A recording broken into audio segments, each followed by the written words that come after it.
Welcome to another episode of The Breakdown. This is another one of our series of interviews that we've conducted with folks who are actively working against the idea of not just mining at the Grassy Mountain coal mine, but reopening up the mining at the eastern slopes. Today, we're very excited to welcome to the program the spokesperson for Water for Food and a whole lot more, Chris Spearman. Chris, thank you so much for joining us today. I'm happy to be here and look forward to the conversation. Excellent.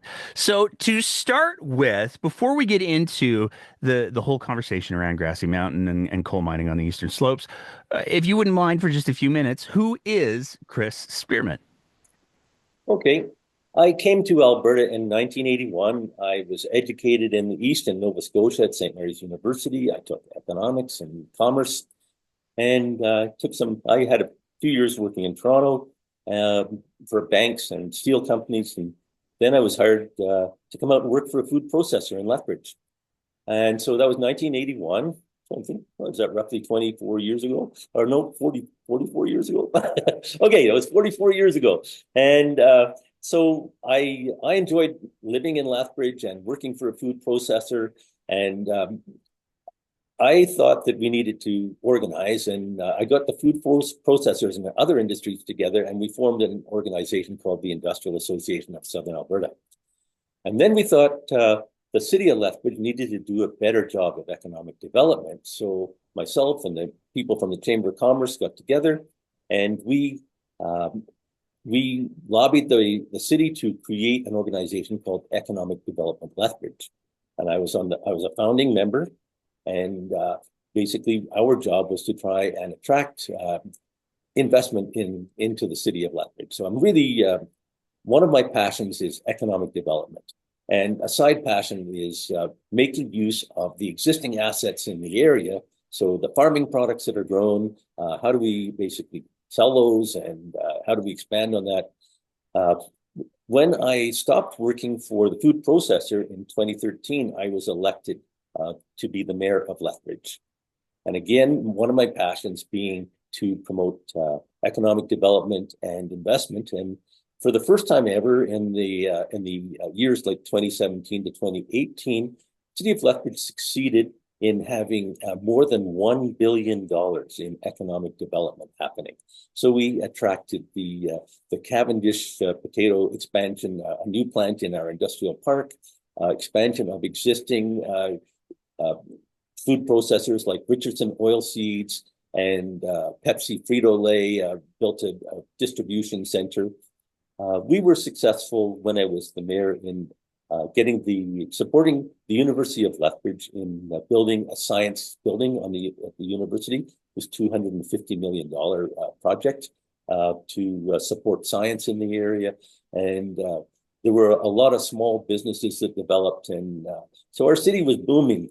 And that was my background coming into this, is creating economic development. Every time you have a major food processor build a plant in your area, it generates new farming in the area, like tens of thousands of new acres of farming. So with Cavendish, it was potatoes, but previously it had been canola, and it had been wheats and other products. So what I said was, what we have here is an integrated agri-food economy.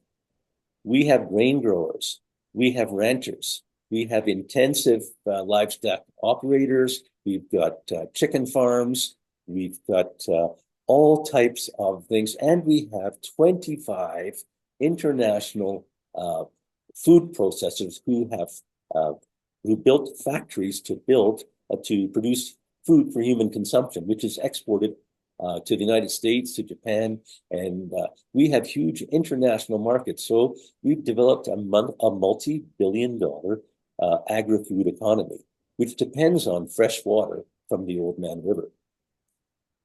So our concern with the coal mine is that coal mines, notably in the Elk Valley and also in Alberta, generate pollution and generate selenium as one form of that pollution. We've seen what's happened in the Elk Valley. We've seen that the water becomes contaminated It's detrimental to fish. We found in some cases where Tech was fined for levels of selenium that were harmful to human health. Our municipal engineers, when I was the mayor of the city of Lethbridge, told us that if we had excessive levels of selenium in the Old Man River, they could not process it in the water treatment plant and create potable water. In other words, drinking water, water for cooking, and water for food processing plants. So the water would be unusable. In British Columbia, they have alternative sources of water. So they don't have to use the Elk River. They have mountain lakes and towns like Fernie and Sparwood can access alternative sources of water. But in southern Alberta, there generally is a shortage of water. So our irrigation farmers and every year we look to the mountains, we look at the snowpack, and we wonder how long the water will last. We have a little small property now that I'm retired. In 2023, we ran out of water. Our wells ran dry. So last year in 2024, I installed a very rudimentary 9,000 liter rainwater storage system. And that got us through the year. We were able to water our gardens. We have 3 large gardens. And basically, every time that my water supply got down to next to nothing, I was able to, if we had timely rains and they filled up again, and we got through the year and we didn't run out of water. This year, I'll probably expand my water storage system from 9,000 to 15,000 liters or more, because I'm not seeing any snowpack much in the mountains right now. And if we have a shortage of water this year, again, it's entirely likely that we would be subject to running out of water. But what I'm experiencing is similar to what the irrigation farmers would also experience. When I drive by the Old Man River Reservoir right now, all I see is bare earth and sand. There's not a lot of water in the Old Man Reservoir, and unless we get some significant snow and increased snowpack, it could be a problem. 2 years ago in 2023, when we ran out, on April the 7th, we had a 2-meter snowpack. By the end of May, all the water was gone. And that's why we ran out. And last year we got timely rains. It saved us. But we're not going to get timely rains every year. And if this coal mine goes ahead in the future and contaminates the Old Man River, we have no other source of water. And so my question to the Alberta government is, where are you going to get the water from in the future? Because we don't have mountain lakes like BC does. So how are you going to supply water to 111,000 residents of Lethbridge? And Lethbridge supplies water to about 12 communities around it. So towns like Picture Butte and Raymond and McGrath and these other communities all receive their water from the city of Lethbridge. The town of Coaldale, Colhurst, the McCain's plant, potato processing plant just outside of Coaldale, receives its water from the city of Lethbridge. So I don't know how much thought the Alberta government has put into this. It's a very strange situation how they are catering to the Australian billionaires and opening up the slopes. I'm saying we have an agri-food economy in southern Alberta that has been developed over more than 7 decades. It's integrated. When we expand our agri-food economy, everybody benefits. There aren't detrimental things. If this coal mine at Grassy Mountain goes ahead and pollutes the river and we have excess selenium, our agri-food industry will shut down. In the same way that our industry shut down, our beef industry shut down 20 years ago when there was mad cow disease detected, 1 mad cow in Alberta. And once that was detected, basically our markets in the US and Japan and all over the world shut down completely. Exactly the same thing will happen if there's excess selenium in our food products. So the government says this Grassy Mountain project is going to create 400 extra jobs, and the project life is 25 years. The Joint Federal Provincial Panel said in 2021 that the risks associated with the project do not justify the benefits. I would say that is even more true today. We have expanded our agri-food economy.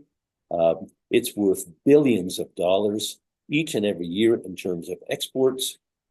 We don't have a lot of oil and gas in the southern part of the province. Our economy is agri-food. And the government is saying that the Australian and the foreign-owned coal companies can have access to the mountains and basically destroy our economy. And it makes no sense whatsoever.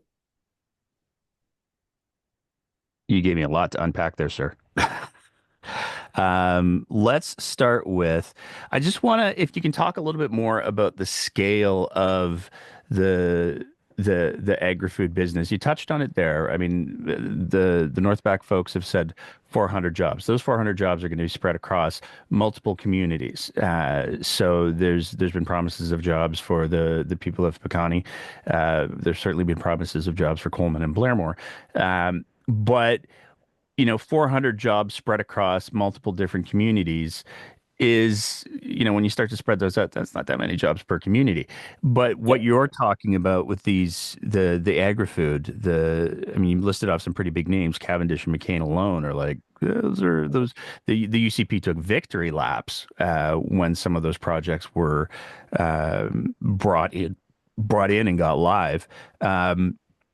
What's the scale of do you have any idea of what the scale is of the number of, let's say, here's the question. Let's say that the Old Man River does get polluted to levels that are not good for food and people.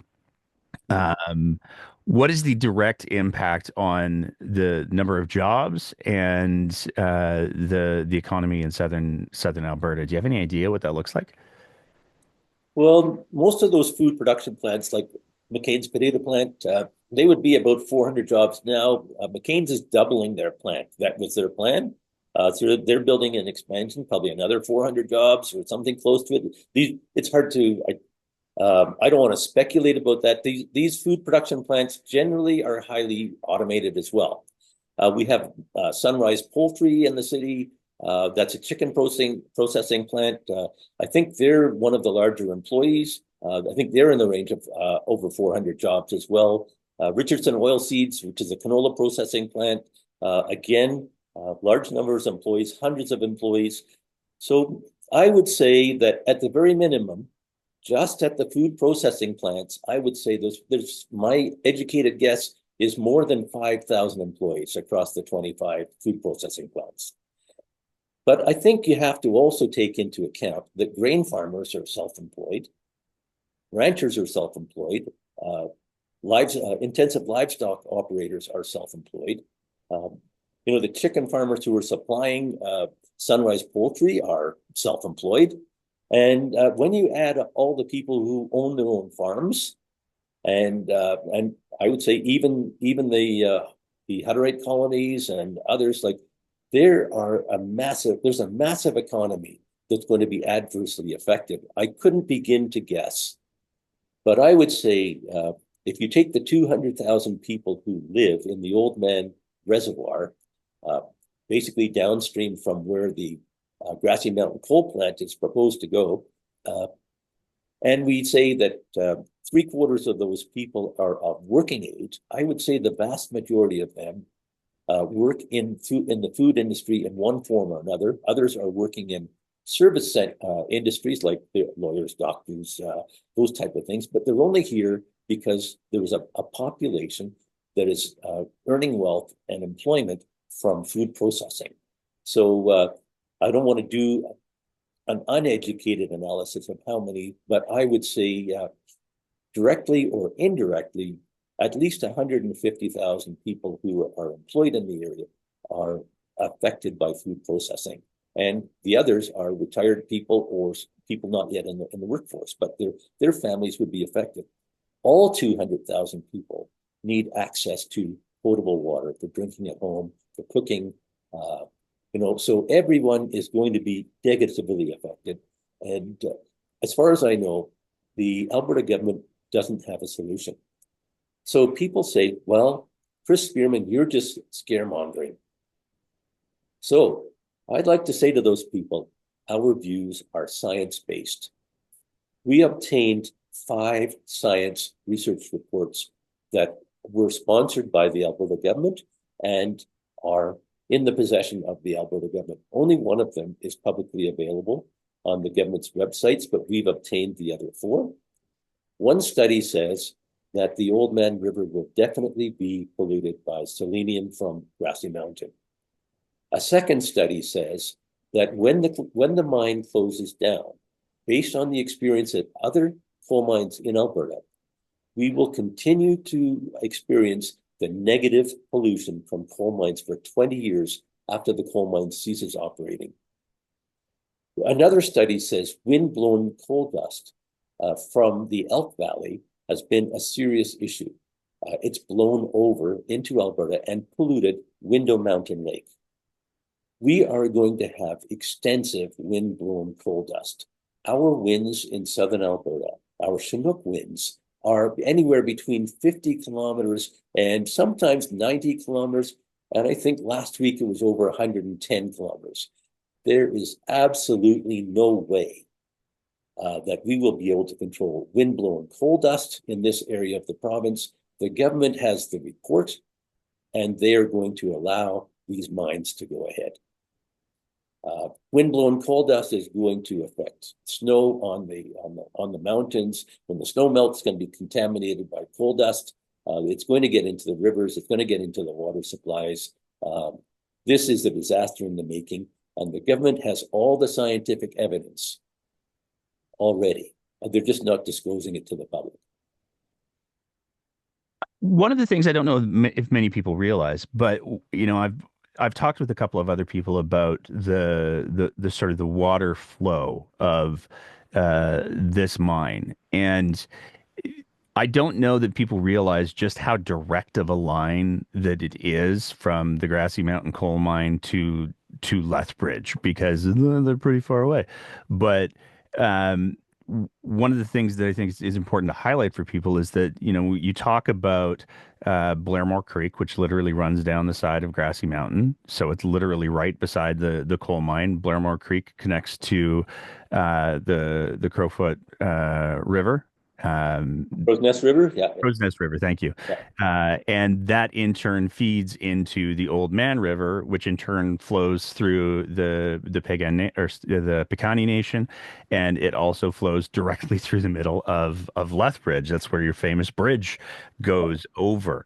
Why do you think that, like, I guess one of the things for me is that as I've been going through the process of learning about the nuts and bolts of this, that to me is really where the rubber meets the road, because it's a direct line from the mine site. Like, it's not hyperbolic to say it's a direct line from the mine site all the way to Lethbridge's water and all of those other communities that you listed off there.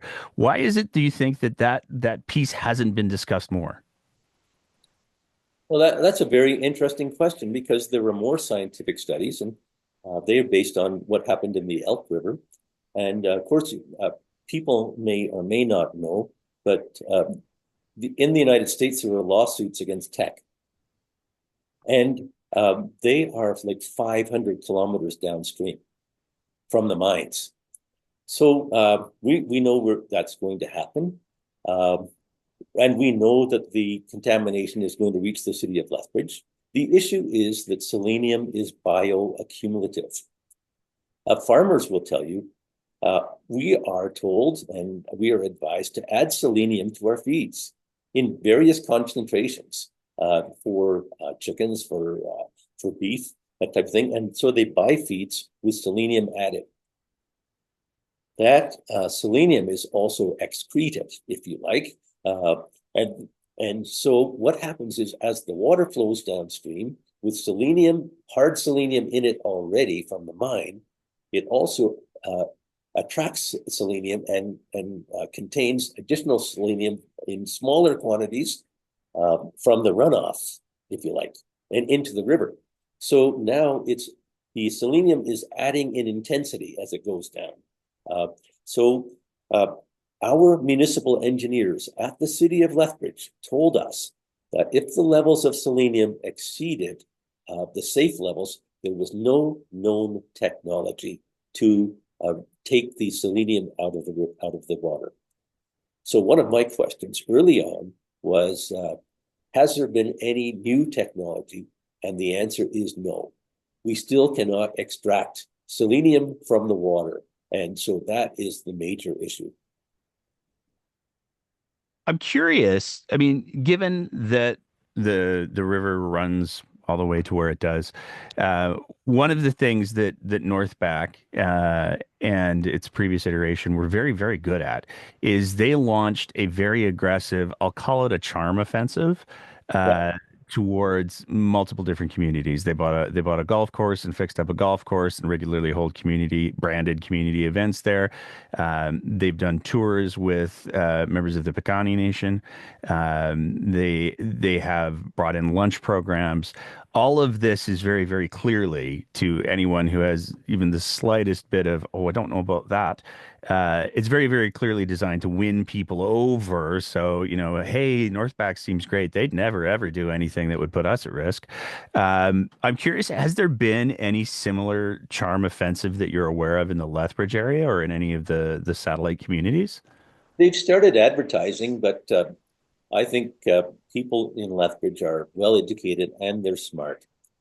I don't think they can do in Lethbridge what they did in the Crow's Nest Pass during the non-binding referendum campaign. So once it was approved by the municipality of Crow's Nest Pass, that campaign began up to and including the vote. They were responsible journalists working for organizations like the Okotoks Western Wheel, who reported that Northback was basically hosting meals in local restaurants in the Crow's Nest Pass, paying bar tabs. What I found was I attended a selenium meeting in Blairmore on June the 12th last year, hosted by a company that they said they were hired by Northback to provide selenium information. I hosted Atram Cole when I was the mayor of Lethbridge on June the 22nd, 2021. They presented to Lethbridge City Council. We asked them questions. Then they couldn't answer the questions. They couldn't tell us where the research labs were, how they were preventing selenium pollution. They had no answers. So we wrote to the provincial government and said, this is too risky. Don't do it. That was in June the 22nd, 2021. So I went to the selenium information session on June the 12th in Blairmore, and I asked the same questions that we asked 3 years ago, and they couldn't answer them. So I went to the meeting facilitator afterwards and said,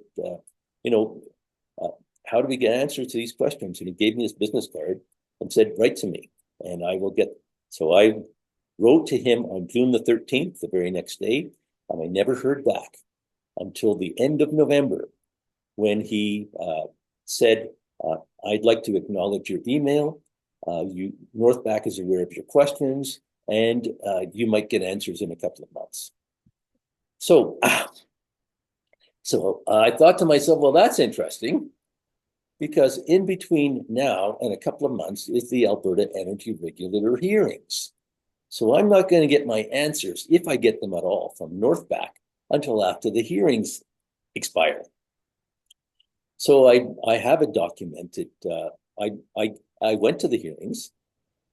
I read my questions into the record at the hearings on December the 3rd, and I gave copies of my correspondence to Northback to make sure they had it. So they had the opportunity to answer my questions. After I finished presenting, the panel asked if the Northback lawyers had any questions, and they said they did not. And apparently no answers. And no answers.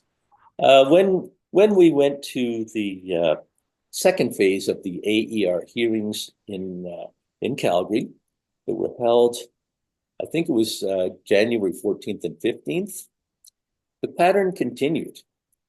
When the people who were opposed to the mine presented experts, and the experts gave their testimony, after each and every expert spoke, the panel would speak to the Northback lawyers from Bennett Jones and say, do you have any questions? And they would stand up and say, we have no questions. So I'm not sure what to make of that, but as a casual, uninformed person, I would say in my opinion, North Back was just going through the motions at the Alberta Energy Regulator hearings. They already know that the regulator is going to rule in their favor. They're just going to, if people submit compelling, damning evidence and they don't cross-examine, I don't know.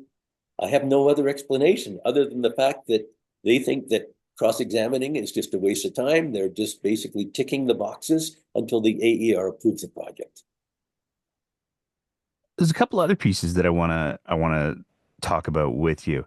Um, I mean, you've talked about the performative, non-binding referendum that the town that doesn't actually. This is another one of those weird little things because Grassy Mountain belongs to a different MD, but Blairmore had their referendum, so it would be kind of like Calgary having a referendum on Edmonton's new transit project. It just doesn't make a whole lot of sense unless you're doing it for purely performative reasons, which is how a lot of people have interpreted that referendum. Um, do you think, given like, I'm not sure off the top of my head what the population of Blairmore and Coleman is. I'm going to say it's not big. Um, Maybe 5,000 people, yeah, maybe. yeah. When you compare, if the argument is, well, Blairmore and Coleman would be directly impacted by the mine in a positive way, do you think that there's an argument to be made that there should be a referendum done before any decisions are made for the people who could be negatively impacted? I think that's true. I think there were interesting ways that referendum was developed. The people who have purchased vacation properties, in essence, in that area were not allowed to vote. My understanding is that's about 1,400 people who live permanently somewhere else, but have invested and pay taxes in the Crow's Nest Pass on properties that they have purchased, built, and developed. So those people, 1,400 votes were excluded from the non-binding referendum. That's only the beginning. I've mentioned the 200,000 people that live downstream. So why were they not consulted? The ones who will be negatively affected. When the result of the non-binding referendum was announced, Minister Brian Jean said, democracy has spoken. 1,953 people have voted in favor of Grassy Mountain, and a little over 700 people voted against it. My comment was, what about the 200,000 people downstream? Democracy has not spoken. You've excluded the people who will be negatively affected. So we thought about that for a while. Our group, Water for Food, said, well, how are we going to give the people a voice? So a couple of weeks ago, we started we looked into having an official petition to the Alberta legislature.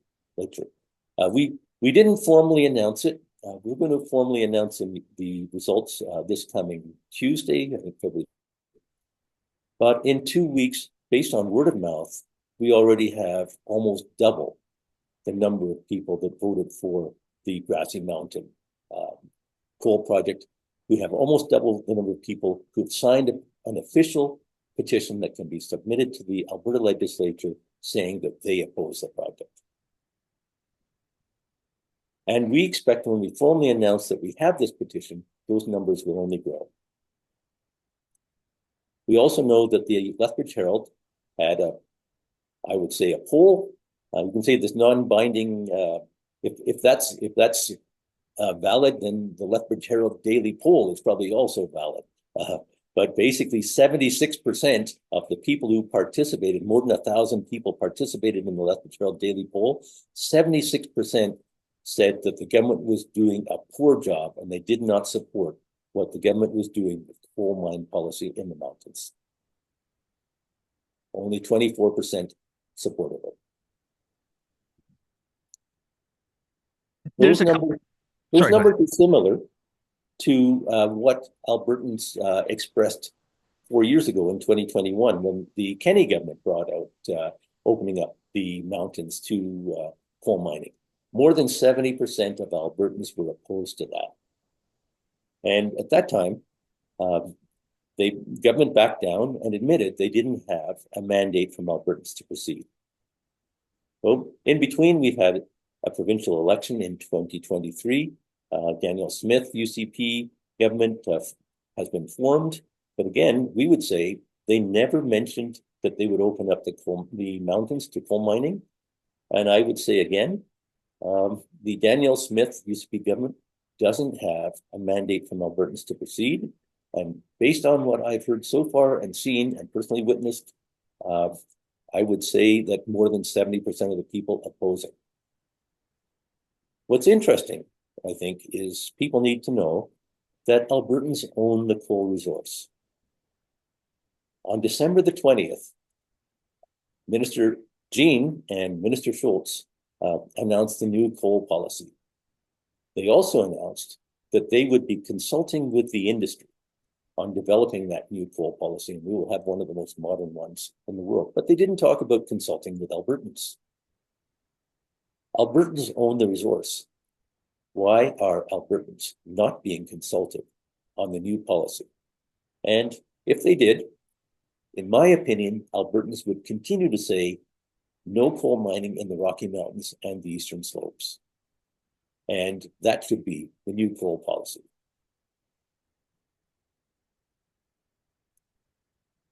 One One of other the thing I oh, would sorry. Go ahead. say, you might remember 4 years ago when Jason Kenney government brought in this idea of opening up the Rocky Mountains to coal mining and the Eastern Slopes. Brian Jean was very much opposed to it. And he wrote an op-ed in the Calgary Herald advising Jason Kenney that he should back down and that the Rocky Mountains and the Eastern Slopes should never be opened up to coal mining. That was Brian Jean's advice 4 years ago. So I think Albertans need to ask the question, well, Brian Jean, what happened in 4 years? Your moral compass has spun 180 degrees, and you were ethically opposed to coal mining in the Rocky Mountains 4 years ago, and now you're the most enthusiastic proponent. Tell us what changed. Because it wasn't the joint federal-provincial decision, which was not to proceed, to not allow the project. Brian Jean witnessed the company appeal and lose 3 court cases against that decision. So what is the logic for Brian Jean allowing this project to proceed, for reclassifying it as an advanced project when it clearly is not? One of the applications is for test drilling to begin with. This is not an advanced project. So what is the motivation, and why did Brian Jean change his mind? One of the things that I've been trying to make sense of with the drilling is back when it was Banga, they had a application to do the open pit truck style coal mining. They had projected what they were going to get out of the ground for several years with that project. And so one of the things that I am, maybe you can square it for me, maybe you can't, but one of the things that I've been trying to square is if Banga, which is now Northback, it's the same thing, if Banga knew what the coal amounts were in such a way that, and where it was in such a way that they were able to predict this is how much we're going to get for the first chunk, this is how much we're going to get for the second chunk. I fail to understand why they need to do this drilling. Like there's a part of me that goes like, okay, so you had the whole project, you had the whole thing up for approval with the federal government in the province. The federal government in the province said no to that project. If that's the advanced project piece, then why do you need to, like, if I know that I left my car keys on the kitchen counter and nobody else has touched my car keys, I don't need to send an exploratory group to locate my car keys. Okay. Well, I'm not a geologist, but I've been sent reports from geologists that they did 4 years ago that said that the quality of the coal is not very good. So that could be the reason why Northback wants to continue drilling to either confirm or find better coal than what had been identified by Benga.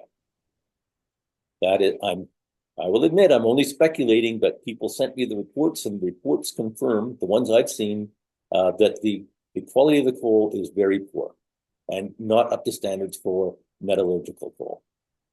One of the other things that has been fascinating over the last couple of weeks, I mean, we saw the press conference from Brian Jean and Rebecca Schultz on, like you said, the 20th of December. And that was a wild little presser, watching Brian turn himself into a human pretzel. But one of the other pieces that's been fascinating is we had Danielle Smith come out on Your Province, Your Premier in late January, and some of the things that she said not only directly contradicted the statements that Brian Jean made, but they also seem to contradict what the plans are for Grassy Mountain. How will this affect the Grassy Mine proposal? Well, the Grassy mine proposal, of course, was an exempt mine going forward, but there are absolutely no exceptions in relation to selenium and the effect and the long ongoing scenario of selenium. And the AER is, of course, an arm's length independent regulator, and we're going to make sure that they will be dealing with all of the new mine applications as well as the existing ones and hold them to the highest possible standard. So I would say this, that one of the things that we did back in December is we heard all the impact and all the input. We heard that no one wants to see open pit mining in our mountains. No one wants to see mountaintop removal. And everybody's very concerned about what happens when you have selenium runoff, because that's the problem. If you do open pit mining and mountaintop removal, when you have rain, the exposed selenium can leach into the water. We have heard that loud and clear, which is why our policy in December was to ban open pit mining and to ban mountaintop removal for exactly that reason. We don't want to disturb the surface, and we don't want to see selenium get into the water. There are new mining techniques that are underground. And that's what we're looking at, is what are some of the new techniques we could use in order to be able to avoid that surface disturbance. It's like the difference between going after oil sands with mines, like we do in some of our mining operations in Fort Mac, or SAGD, which is doing all the work in the subsurface to bring the valuable product up to the surface. These are the things we have to do, because whether you're talking about steel for wind turbines, or the need to have coal to create solar panels, or you're talking about batteries and all of the critical minerals that are needed to be able to create those, you have to find a way to mine those products so that you can get the wealth out of it, deliver people the services and the energy they need, and minimize the impact on the environment. So I think people should be rest assured we're just not going to allow for development that is going to have that kind of impact on our water. But we also can't take an anti-mining approach, because we can't achieve any of our targets. We can't achieve our green energy targets if we're not prepared to do any mining to get those critical minerals. So I know it's a conversation that's challenging, but this is the reality that we have to have. How do we get the things that we need while having the least impact on the environment? And no open pit mining, no mountaintop removal, protects the water from selenium. That's what we heard, and that's what we're doing. All right. The decision to lift the moratorium wasn't made to then either appease or cater to the 5 coal mining companies that have launched lawsuits for recovery of costs? We made the announcement of the policy change to ban open pit mining and ban mountaintop removal and protect waters from selenium in December. We have a better policy. And so that's the policy that's in place. They're not going to be able to do it if they can't live up to those commitments. And I think it's really important to hedge this question in the fact that, we've spoken to environmental scientists who have said there's no coal mine in the history of Alberta that has never not had a negative environmental impact, that's never not had a spill of some kind. So that's a big that's a big piece. The technology that Northback / Hancock said they were going to use was open pit truck coal mines. Brian Jean said in the press conference, it's that project is exempt. Daniel Smith went on your province, your premier, like, oh, we have all of these great new technologies that are going to prevent any sort of spills or anything like that. I don't believe her. I'm just going to say that right out of the gates. But do you think that there should be a demand by government on behalf of Albertans to say, look, that old technology that you guys used or proposed using, the negative impacts to the areas were substantial enough that both the province of Alberta and the federal government rejected that proposal. So if you want to come back with a new proposal, then boy, you'd better have like flying cars and junk, because otherwise the negative impact is still there. But I haven't seen, other than Daniel Smithing on your province, your premier, I haven't seen anything that suggests that the new old, like if it's an advanced application, then it's got to be based on the old one. If it's based on the old one, then the environmental impact sucks. So what are we doing here? If it's a new type of technology and a new type of mine, then that's not an advanced application anymore. Can you help me? Am I right to be confused, sir? Yeah, there's a lot of information there. So Nate, I guess I'll start with the joint federal provincial panel. They basically said that the coal company's information on technology was just not credible. That should be a signal to the coal company to provide information, which they have not done. I attended the selenium information meeting back on June the 12th last year, and I asked the questions, and I never got answers. I gave the questions to Northback. I never got answers. They cannot provide information on their technology. On December 20th, at that media conference on the new coal policy, yes, Brian Jean was challenged by the reporters, and they basically said, Brian Jean, are you lying? They simply said, Brian Jean, it seems like you are being disingenuous when you say there will be no open pit coal mines. Isn't Grassy Mountain an open pit coal mine? And then Brian Jean said, I said no new open pit coal mines. So why didn't he mention that more clearly earlier in his new coal policy presentation? And then people said, would the new policy apply to Grassy Mountain? And he said no. So if they come up with new policy and new environmental restrictions, and the other thing is, if they increase the royalty levels that Albertans will get, because Brian Jean said we have the lowest royalty rates in the world, among the lowest, those will not apply to Grassy Mountain. So the total royalties that Alberta gets from coal mining are less than the amount that Alberta canceled for radar speeding fines. So it's negligible. It's on the bottom line for Alberta. Albertans are getting next to nothing in royalties for a huge risk, which will destroy other sectors of the economy. Can anybody make any sense of this? Because I cannot.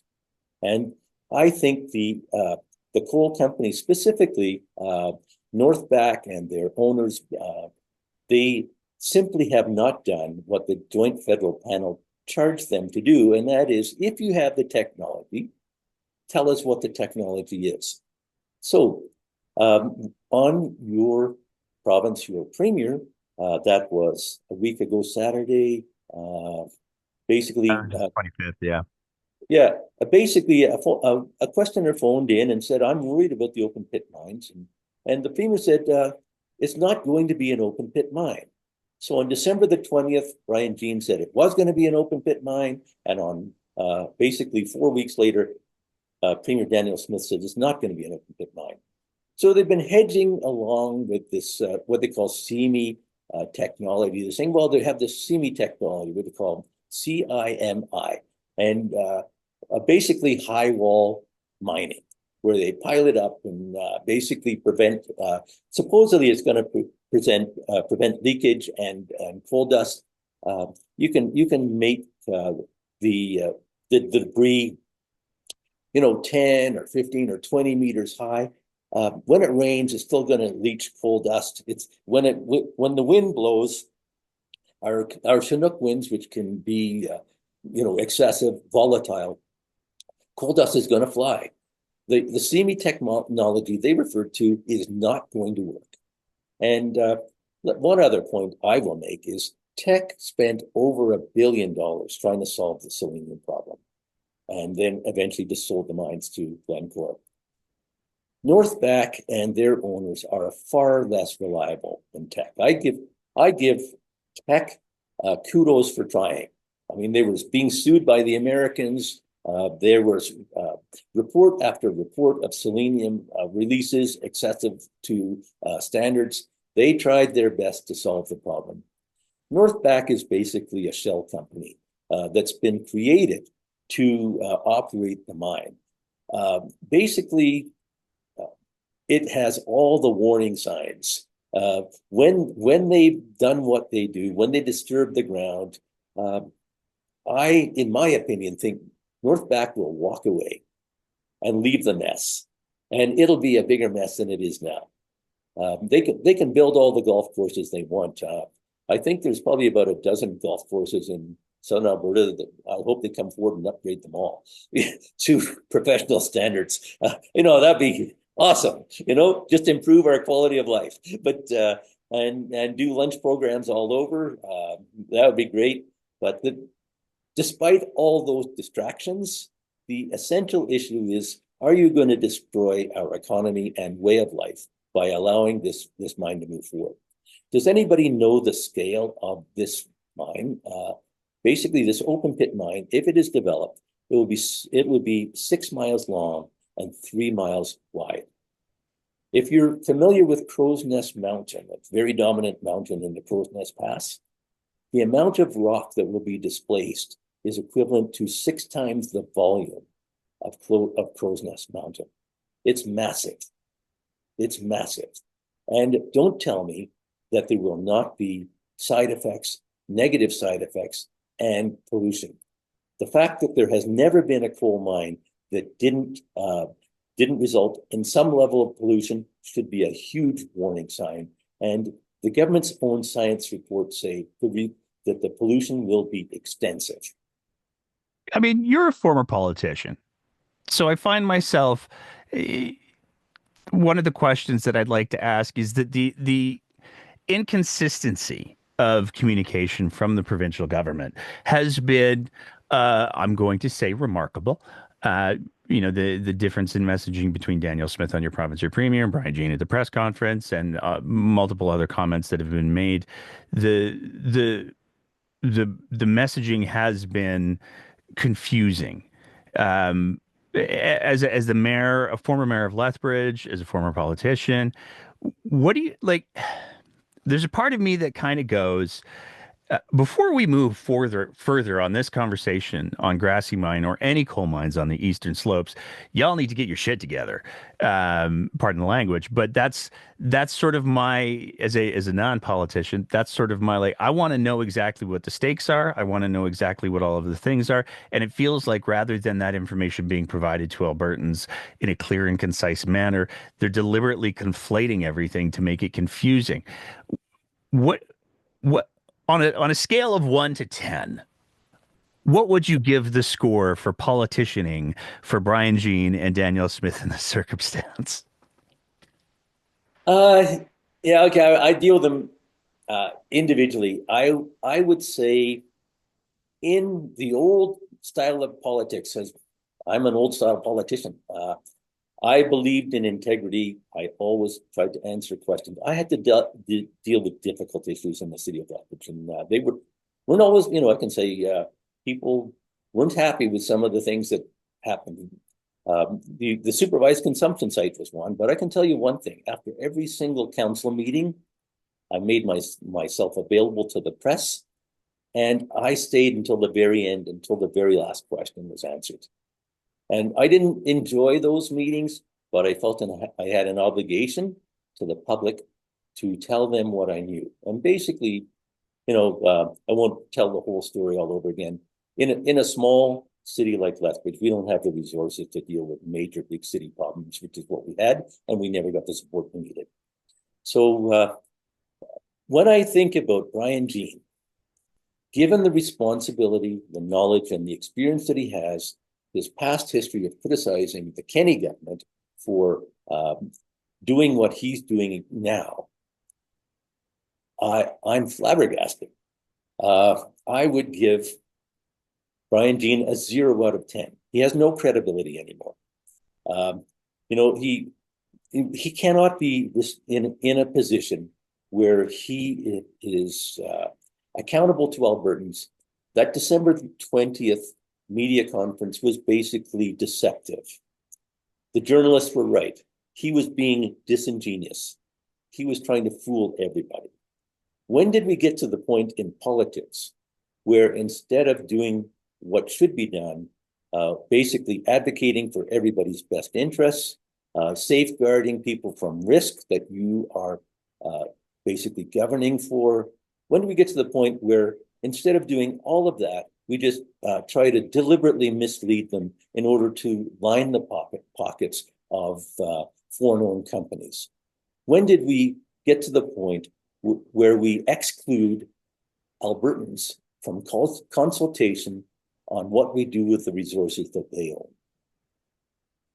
own? Premier Danielle Smith, I believe, is on a slightly different track, but similar. I think Brian, she's sort of leading the whole philosophical message, which is, I don't care what Albertans think. I'm only going to do what the people in my base want. And so I guess from our point of view, what we want to do is not make this about politics. We want to say this isn't about right and left. This is about right and wrong. And it's wrong to move forward with an industry. In my experience in economic development, we always promoted industries that helped other industries, ones that had multipliers and spin-offs. We never promoted industries that would be harmful to other industries. And this coal project at Grassy Mountain will be so detrimental and so harmful to the agri-food economy and the people living in the region. It boggles my mind why they continue to want to press ahead and exclude Albertans from the decision and approve these projects. What's the rush? Why are Albertans not being consulted effectively? Why isn't there an ongoing education program? Is there some justification that I'm not aware of? We do find that as Water for Food, we're having to reawaken Albertans and inform them, and to say, hey, do you know what's going on here? Do you know what the impacts could be? And we have to explain that to people all over again. And so I think right now we're facing a lack of community awareness or public knowledge. But I say to people, if you were mad 4 years ago, you should be really mad now. This is even worse. And these people are prepared to go ahead and do it, led by the Premier, in my opinion. She seems determined to make this happen. This seems to be, has she made some commitments? There are some reports in publications, I think it's called the Alberta Gazette, and some others that have said that the Premier has personally met with some of these Australian billionaires and made commitments to them. If she has, what are they? I would say the same to Minister Jean. He has alluded to certain contractual obligations. What are those certain contractual obligations? Because the Albertans who own the resource have no idea what commitments they have made. And I'm very concerned when the Premier and other cabinet ministers go around telling Albertans that basically the coal companies have a good case, and we need to open up the Rockies, and we need to open up the eastern slopes so they don't go to court and sue us because it's going to cost taxpayers money. Well, number one, why should the Premier, why should her cabinet ministers, Brian Jean and Nathan Newdorf, be telling Albertans that we don't have a case? That seems odd.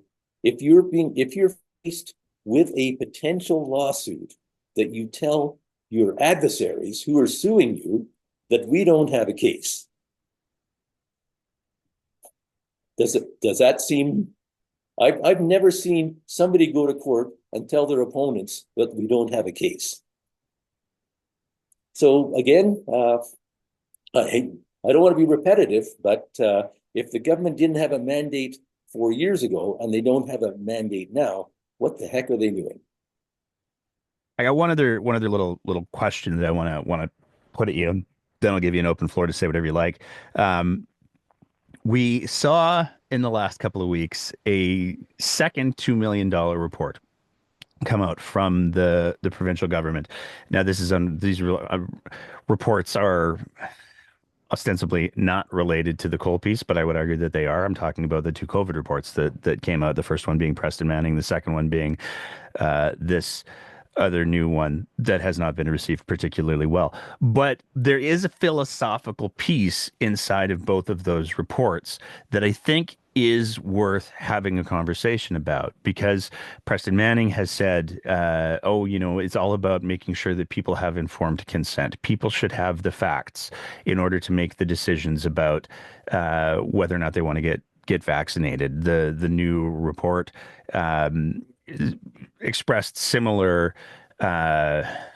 aspirations that again leaned into the informed consent piece, where if the government is going to put forward a major program that has potential for major economic risks and major health risks, that it is important that everybody who could potentially be affected by it knows all of the things and has the ability to make their own decisions about it.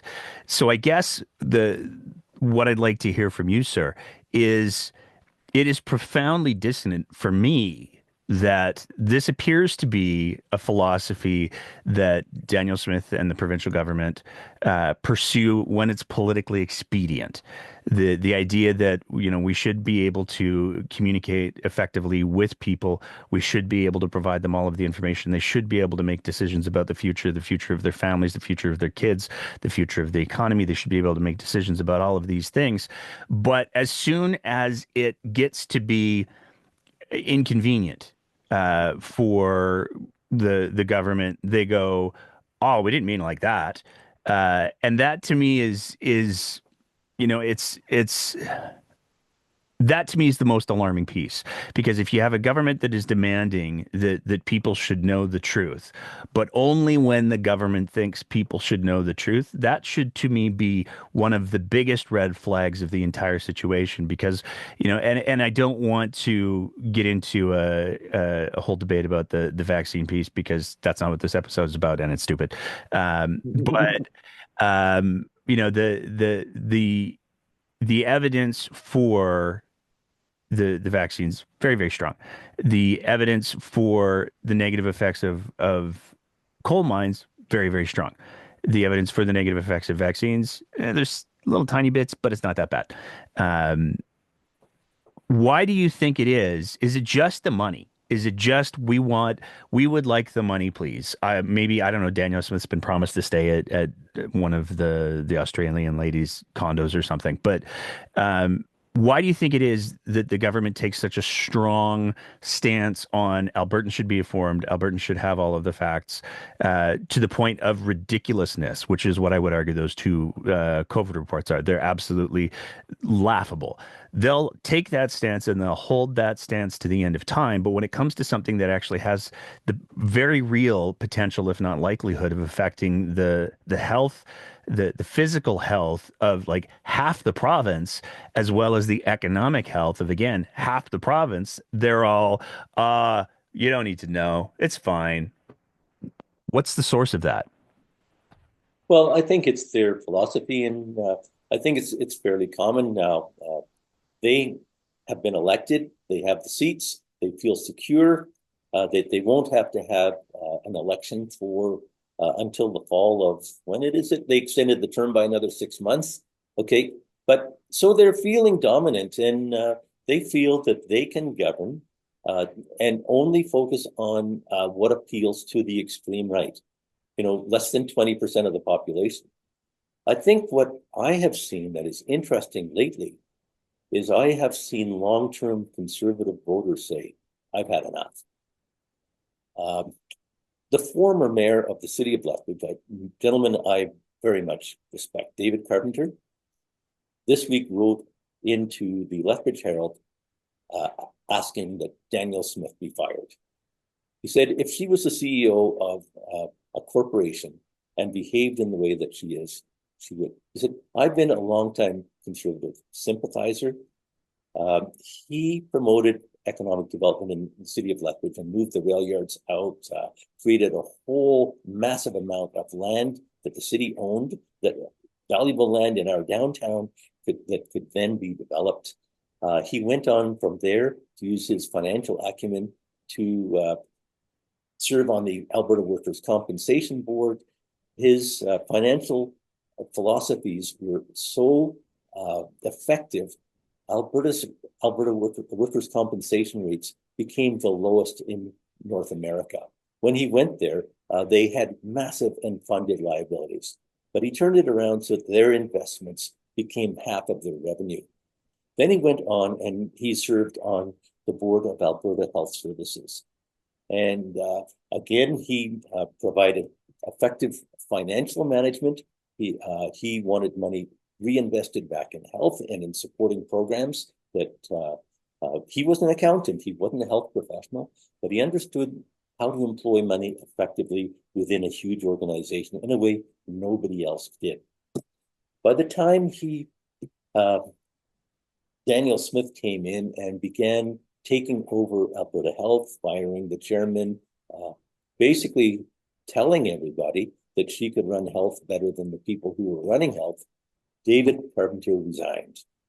When he said, when the days has arrived where a politician can pick winners and losers, basically can dictate health policy without any professional training, that's the day when I no longer want to be part of it.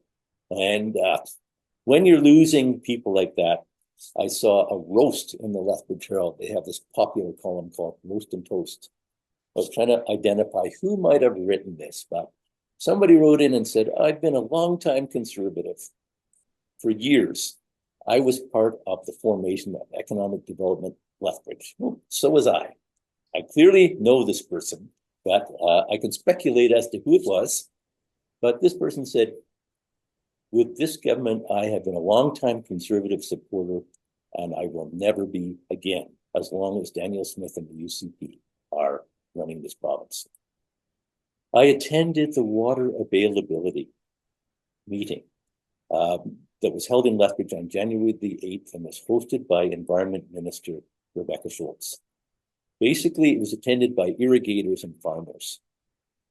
And so I went up to the microphone. I asked two questions. One about how the government is going to respond to the Auditor General's report last year, which basically said that the Alberta government has no program or process to capture effectively surface water, mountain runoff. And so have they made any progress since the Auditor General's report?